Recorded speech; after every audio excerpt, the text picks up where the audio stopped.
Hi, I'm Doug from Dynamic Computing, and welcome to episode 121 of 10-Minute Amiga Retrocast. Thanks for being here. I appreciate it. Today, we're rejoining our lovely Amiga 1200 back here. Now, this just very briefly is one I picked up from Amiga Kit. It feels like it was like 2000, 2001, 2002, somewhere in that area, where they still had some old SCOM stock of the NTSC Amigas. It's worked flawlessly since then. I've honestly, I don't believe, ever run it with a standard 68020 in here, because when I picked it up, I believe I got it with the Blizzard 68040 card, which is wonderful. It's a 40 megahertz card, 68040 chip, 64 megabytes of RAM, real-time clock on there. It's just worked flawlessly. We'll talk more about that in a minute. But today, what we're going to do is replace that card. After 20 years of that card being in there and running rock solid with my Amiga 1200, we have a new goodie in. Let me show you what we have. It is none other than the Stephen Leary designed 68060 card, the TerribleFire 060 board, which is really cool. Now, these were manufactured by Amigastore.eu. If you're not familiar with how the TerribleFire thing goes, you can build one yourself. They've got a GitHub with all the bill of materials on it. You can build it yourself if you want to, or certain certified vendors can build them and resell them, which is what I did, because I could never put one of these together. This one was put together by my good friends at Amigastore.eu. These guys are great. Not only is their shipping fast, their costs are reasonable, but they're also really, really nice people too. Really, really nice people to talk to. And best of all, they have a fantastic website. Out of all of the Amiga websites, the Amiga store type websites, they're by far my favorite one. I like how it's laid out by, the type of machine that you can upgrade, that kind of thing. It's really kind of cool. So what is the TerribleFire 060 card? Well, basically what it is, you supply your own 68060 chip, which we'll talk about in a second. It has 128 megabytes of very fast memory, which is cool. It has its own IDE interface built in, which requires you to use a special ROM in order to boot with it. You have to have a special ROM created with the drivers for this to boot from it. But if you just want to use it as secondary storage, you can load the driver from floppy. It's no big deal at all. And what CPU did I get for this little guy? Because there are 3 different versions available. Starting at the very bottom, there's a 68060. It's the EC version. No floating point unit, no memory management unit. Those, they're cheap. They're $35-40. Fast, but you don't have an FPU or an MMU. A good compromise is the 68060 LC chip like I have here. This one's rated at 50 megahertz, but you can overclock them. These have an MMU, no FPU at all, which is going to be kind of sad for the kind of stuff that I do, since 50-60% of the software I use uses the floating point unit. So yeah, we're going to see what it can do without it, though. And then lastly is the full RC chip. The RC chip has a floating point unit and a memory management unit. Those little guys right now, $350 if you can find one. That's just what they sell for, $350. Is it the influx of popular Amiga accelerators that use 060s that jack the price up? I'd like to say it is, because we're so awesome, but there's probably other factors too, like the fact that there never were an absolutely gargantuous mass of them out there. Now, I do own a full RC chip. I've got that in my Amiga 4000 on my Warp Engine card. I've done some videos on that. It's an upgraded 040 card that can handle an 060. And that's got the full FPU and MMU, and the version that it is can happily be clocked at about 66 megahertz and run beautifully. Any faster than that, it gets unstable. Do I want to pop it out of my Amiga 4000 and put it in my Amiga 1200? No, not really. I kind of like it in my Amiga 4000, but I may do it just to compare things later on. Do I want to drop the $350 to buy another chip? I might. I really might. I might just save it up. You know, I buy a couple of things a year special for my Amiga collection, and this may be my summer purchase, getting another full-blown chip, because the FPU is honestly that important to me. But enough jibber jabber. Let's take a look at what's in the Amiga 1200 right now at the moment and get some speed comparisons ready to go so we can see what the difference is between the 040 and the 060 cards. Let's take a look. Honestly, she is quite a lovely machine. Mine has never had 1 ounce of retro brighting done to it, and she's, you know, besides being a little cruddy from years of use, she's like right off the factory floor as far as the color of her. I've really been impressed with how she's stayed colorful. You can see under the trap door here in the belly of the beast, the 040 card. This is the Blizzard 040, really a nice card. Now, I have this little cooling fan that I use on here. Look how cute that little fan is. I picked that up for a couple bucks, and it helps keep it cool. The issue with these cards is the 040 is an incredibly hot chip, and Phase 5 even recommended back in the day not really to use these in the desktop version, the wedge computers, because of overheating issues. They just got too hot. So what I do is I keep the bottom belly slot open all the time.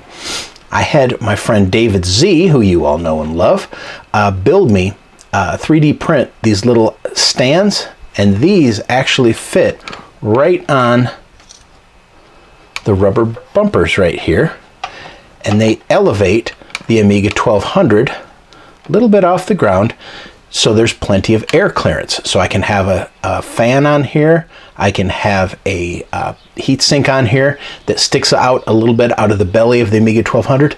I tell you what, it's worked fine for 20 years. I mean, if you can get by 20 years with this thing without it overheating, that's a good thing. Memory, you can add 4 meg, 8 meg, 32 meg, 64 meg to these using a 72-pin SIM. Real-time clock is normally under here, but I took the battery out. It also has an external slot for a separately available SCSI interface that apparently was quite fast, but is also really hard to find. Let's boot this up in 040 mode and see what kind of performance we get out of it. Now switching over to our computer view here, you can see that the Amiga 1200 with the 68040 is a pretty zippy little system. Up here we've got our 2 megs of graphics memory, chip memory, 64 megs of other memory, fast memory, which is nice. I use a 32 color 640 by 400 workbench with overscan enabled. Now I do have the Indivision MK2 card, which means I could use this in 800 by 600 or 1280 by 720 on Workbench. It works fine, nice and flicker free. But I like this because it saves a little on chip RAM, and the Amiga screens look okay in this resolution for Workbench. Now, let's take a look how quickly things open up here. For instance, let's check and see how quickly the prefs folder opens up, and we're going to compare this to how it performs on the 68060 card, both using the onboard IDE of the Amiga 1200 and the new IDE that's built into the TerribleFire. Let's run some tests here, though. We always like tests.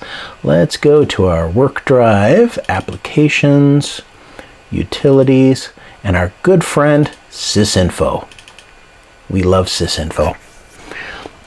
All right, so 68040, 6882 determines it's all got the proper components, it's got all the proper caches turned on. Let's do a speed test. Computing megaflops, nice. 30.8 megaflops, or MIPS, and 7.58 megaflops. Dry Stones 29511. Okay, that's pretty good. That's a lot faster than an 040 running at 25 megahertz in the Amiga 4000, and that makes sense. Let's take a look at the drive speeds here. Let's do SDH0. We'll do a quick little speed test. About 1.6 megabytes per second, which is absolutely on par for what the Amiga 1200 can handle with an accelerator. It's a little slower if you've just got the standard 68020, but you know, it's acceptable. It's okay. Now, a little nicer utility for benchmarking here is AIBB. Let's take a look at that. Now we're going to compare it to, let's see, we're going to turn on the math coprocessor, and we're going to turn that on for the 3000 and the 4000, because that's a fair comparison. And there we go, no math coprocessor there. Let's do the MU test. 40.61, you can see that's coming in a lot faster than an A4000, a lot faster than A1200. Right pixel, that's creating pixels on the screen there as fast as the AGA chipset can do them. And we're going to see how fast that is compared to other machines. Now here it's curious. Certainly a lot faster than A1200 and A3000, but this is coming in less than an Amiga 4000, and I'm not sure why. That's kind of a curious one here. Here's our dry stone. And again, a lot faster than an A4000. We're coming in at 48,442.52. Now, the good old-fashioned beach ball test. You can see how fast that renders. Really not bad for an 040 rendering a 3D image. And we'll compare that in a minute with how fast the 060 handles it. All right, so there's a couple of little tests here to see how fast our 040 is running. Now let's try a real-world test. We're going to launch my favorite program, ImageFX. And yes, Kevin, I'm sorry that your ImageFX is not working. Happy to help you out with it, buddy. This is going to be launching in 640 by 480 in 256 colors. Brings up the screen. Now, in order to really test this, I really kind of want to push it. So we're going to open up an image that is a very large JPEG file. This is going to take a few moments to open up here, and so we'll speed up the video.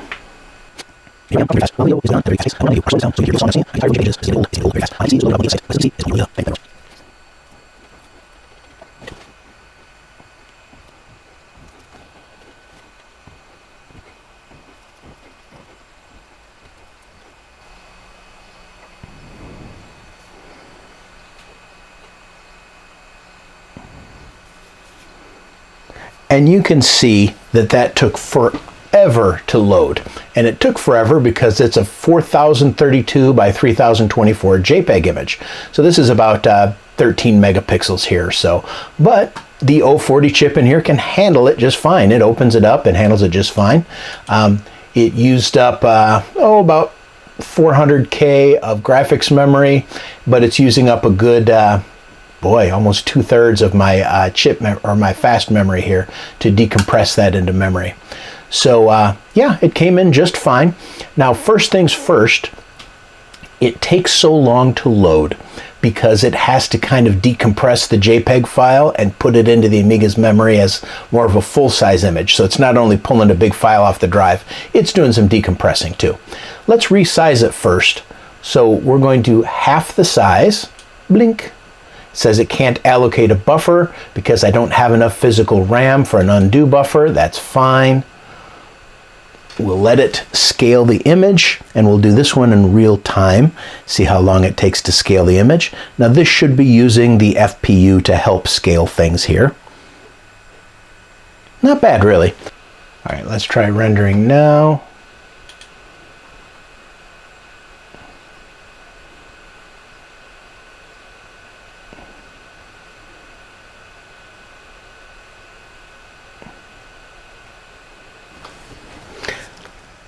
And we wait for it to create the image. And we want to compare this with how fast it renders and displays the image on the 68060 card. Not bad, kind of pretty. Obviously, this is shot in portrait mode, and the Amiga is showing it in landscape mode. We could flip it if we wanted to. I don't know if we want to. There, lovely. Now let's have a little fun here. Let's go ahead and do a perspective 3D rotate and see how long this takes. We're going to rotate the x-axis to 50, and we're going to rotate the z-axis a little bit like that. Give the old floating point unit a chance to really shine here. 50 and 20. Okay, so you can see if I do a preview here, sort of how it's going to look down here once we actually generate the image. I'm just doing that for fun. Let's see how long it takes.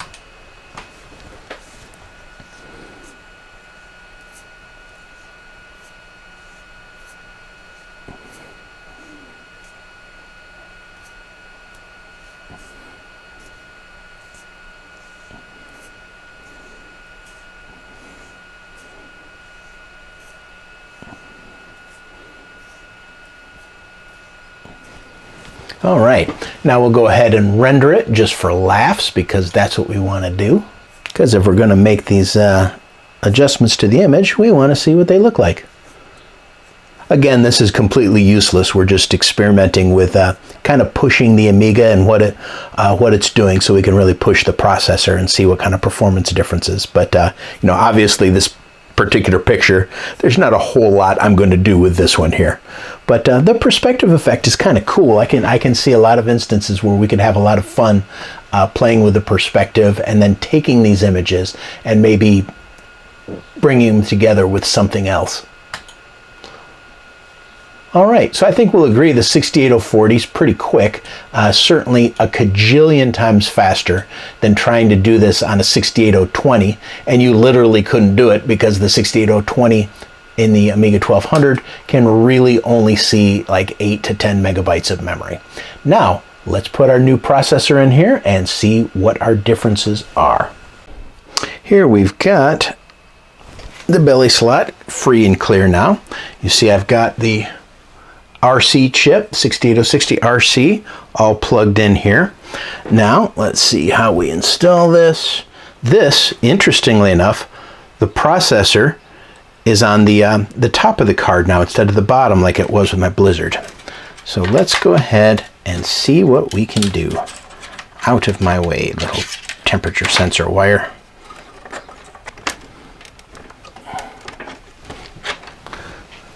Now, of course, belly slot cards, when the bigger ones, are notoriously difficult to get into an Amiga 1200. This one's no exception. You just kind of, you don't have a lot of finger room, so you kind of have to try to find a way to get it to wiggle in place.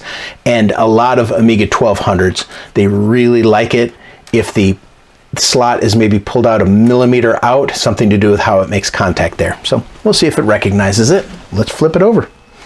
Now, I think there's every chance in the world I'm not going to need the little elevator 3D printed things from David Z, because the 68060 processors run substantially cooler than a 68040. But we'll see. This is the moment of truth. I've literally never turned this on before. So let's see. I think I'll plug the Amiga in. Just give me 1 second.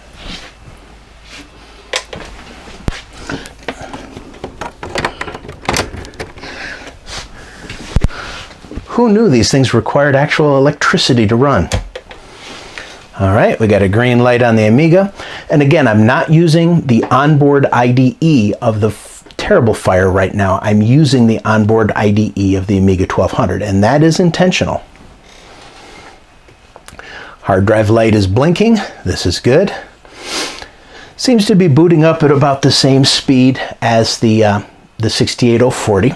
Let's get a little better image of the actual monitor I'm using here. Consider I've done nothing except put the actual 68060 card in, and it just boots just fine. That's pretty darn impressive. Try that on a PC from this era, changing the processor or whatever, and then trying to get it to work again without changing anything. Let's take a closer look. We're going to go through a similar regimen of tests. First of all, I want to see if it feels zippier. And, you know, it does. I would say moving things around the screen feels zippier. Let's open up Prefs. You know what? That opened substantially faster. It was fast on the 68040, but I can feel that performance difference in just opening up windows. That's pretty nice. Now let's push it a little bit here. Let's go ahead and change screen modes. And let's bump it from 32 color up to 256 color, just for giggles, and see how it performs in 256 colors.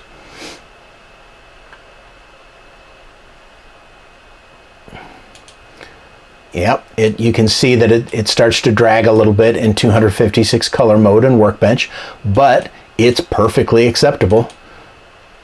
Opening things up, yeah, seems fine. All right, now let's take a look at our show config on here. This is Workbench 3.2.1. AJ Lisa, processor 68060, no floating point unit. MMU 68060, that's great. And how much RAM do we have here? Yeah, 128 megabytes of RAM, 129 actually, which is curious. Now, let's take a look at some of our tests. We're going to go into, wrong one. Applications, utilities. Let's do Sysinfo first. Boy, that feels zippy. Aha! That's fine. 68060, that's great. No FPU as expected. Speed test.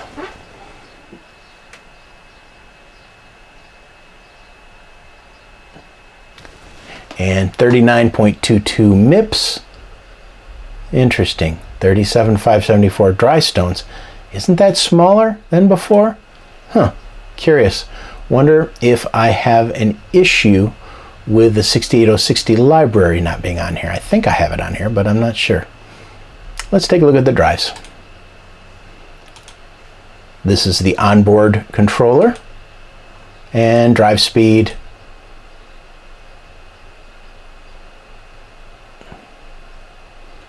Same. Okay.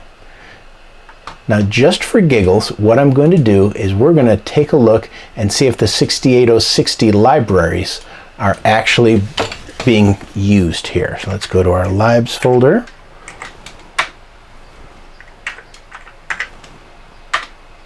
Oops. dir680.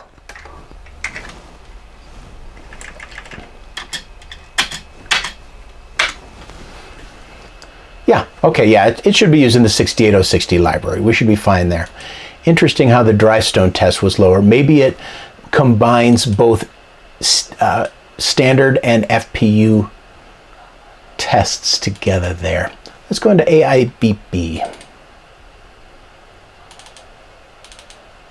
That definitely launches faster. Without even a second thought, that feels faster. Software failure, cool. Well, interesting.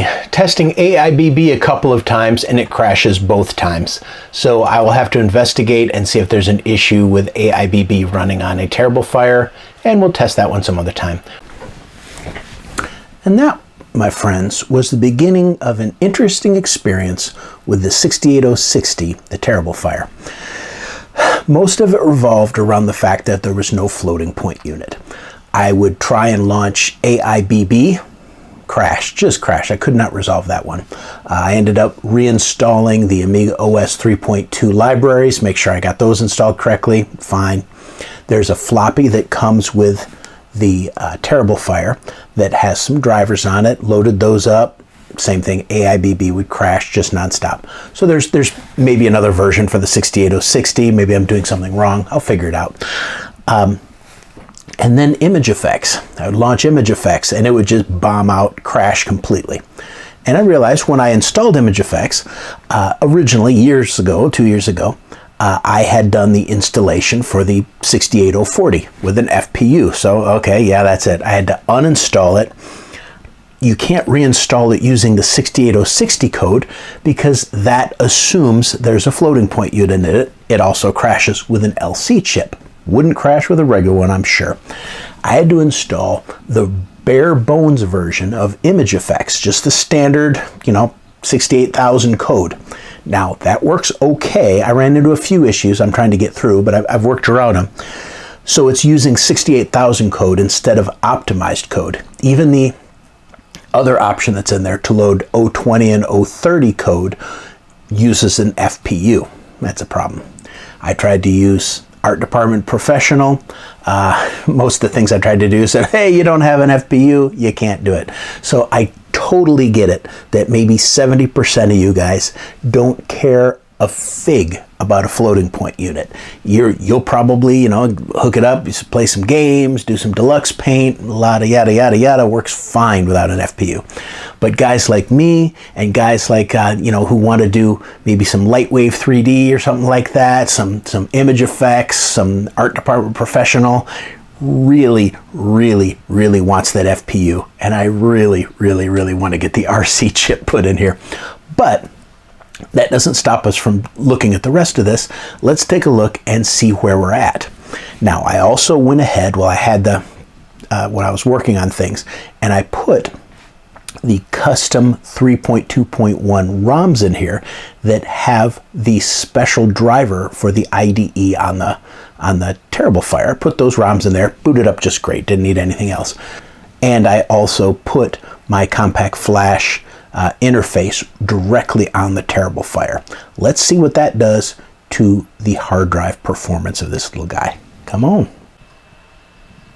All right, let's take a look at what we've got here.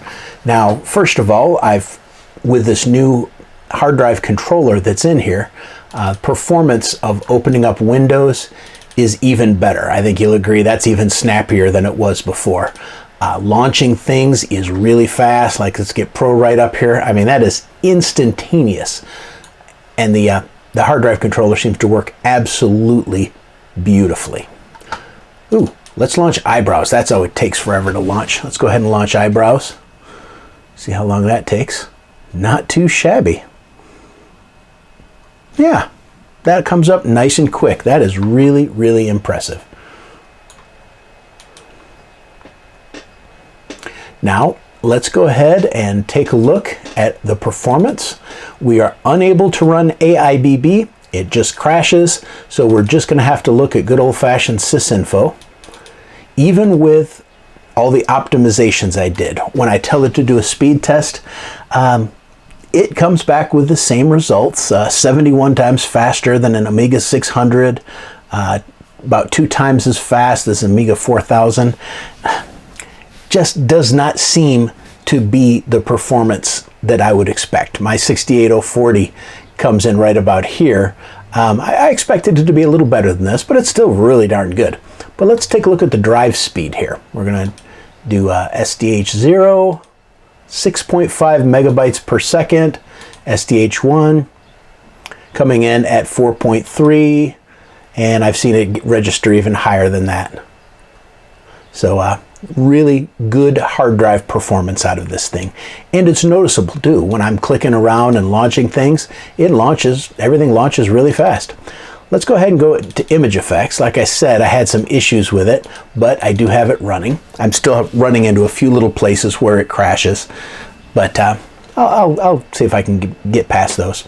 We're going to open up the same file, and I'm not going to put you guys through opening the file again, but I will put up on the screen that you're going to see the number of seconds it took for this to open up instead of the one that was on the 68040.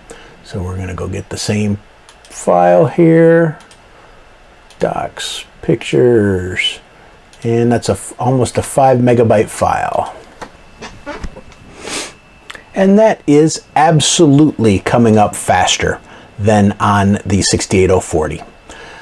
Now, I had some issues with resizing the image. When I went to scale it, it would crash sometimes, or most of the time when I went to do a custom scale size.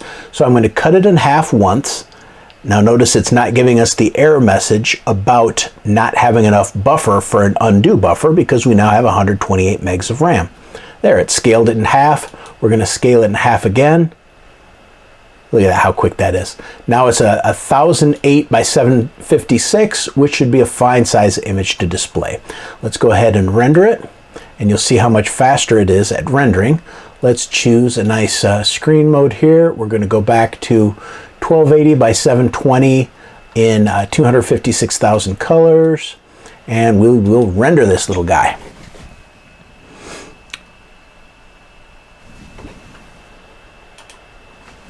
creating the histogram, creating the palette. You see that does that a lot faster. And up she comes. Look how much faster that is than the 68040. Even without the floating point unit, that's impressive. That's really good. I would say that's at least 2 to 3 times faster at rendering the image. Now let's do our little perspective trick and see what kind of times we have on that. And transform, perspective rotate. And we're going to get this up to 54 like we had it before. I think it was 54 and then 20. Let it do its thing. It's doing the perspective adjustment right now. And I think you see that's faster than with the 68040. With the FPU, this thing would probably be 3 times, 4 times as fast as it is right now. I got to get me one of those chips.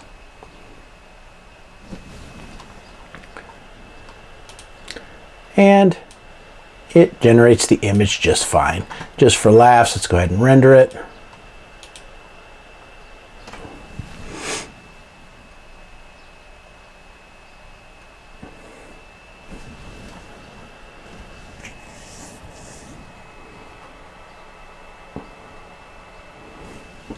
Zippity, zippity, zippity.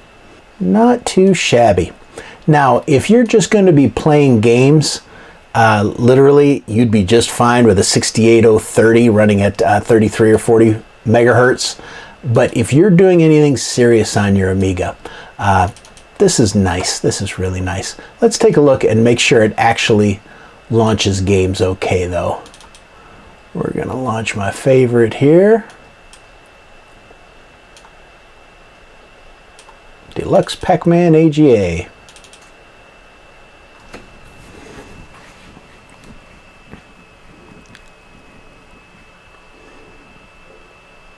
Yeah, launches just fine. No problem at all. Now I don't have any sound turned on here, but that's okay.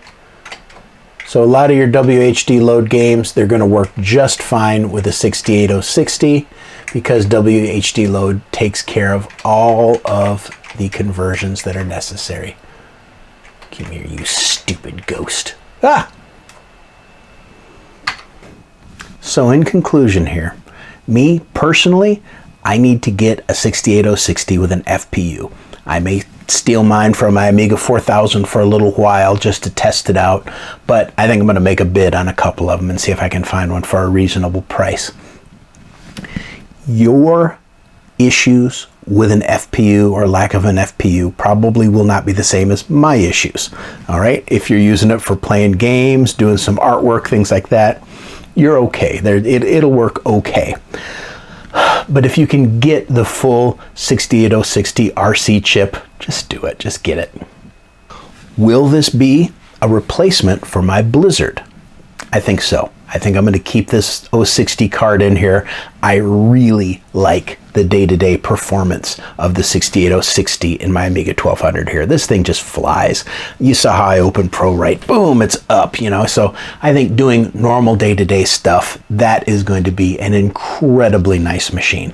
I haven't even diddled with overclocking it yet. Right now it's just running at its normal 50 megahertz rate, but there's a utility that we can use and that I'm going to explore in the next part of this, where you can actually overclock it, you know, a little bit to get faster performance. So I'll probably try mine at like 66 megahertz, see what we can do to push a little harder. Do I recommend this? Okay, if you've got an Amiga 1200 with just the stock 020 chip in it, no floating point unit, this is a no-brainer. The guys at Amigastore, they've got this for like 280 euros, you know, so it's around 300 bucks. They've had some good sales on it recently. I got mine at a really good sale. They had 40 bucks off the other week. And get yourself one with an LC chip. Those aren't too expensive. You can find them used on eBay for 45, 50 bucks. The guys at Amigastore sell them. They're pretty prevalent.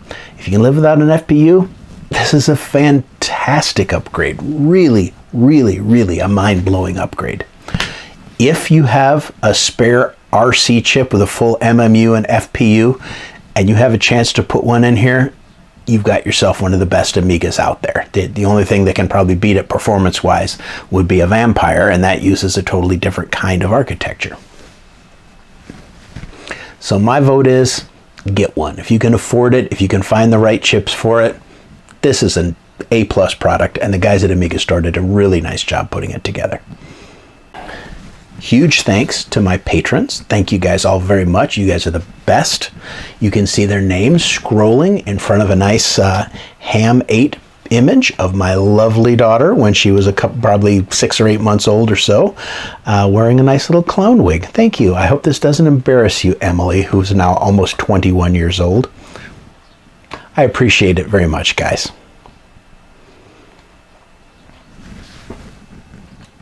So thanks for watching today. I really appreciate it. Thanks to the guys at Amigastore for shipping this so darn quickly. Works absolutely beautifully. I guess I also have to thank the guy that sold me the 68060 LC chip. Honestly, I had no idea who I was buying it from. I just bought it off of eBay. Turns out later he sent me a message. It was Doomy. Doomy sold it to me. You guys probably know who Doomy is. Thanks, Doomy, I think. But the chip works just fine. Couldn't be happier. Please like and subscribe.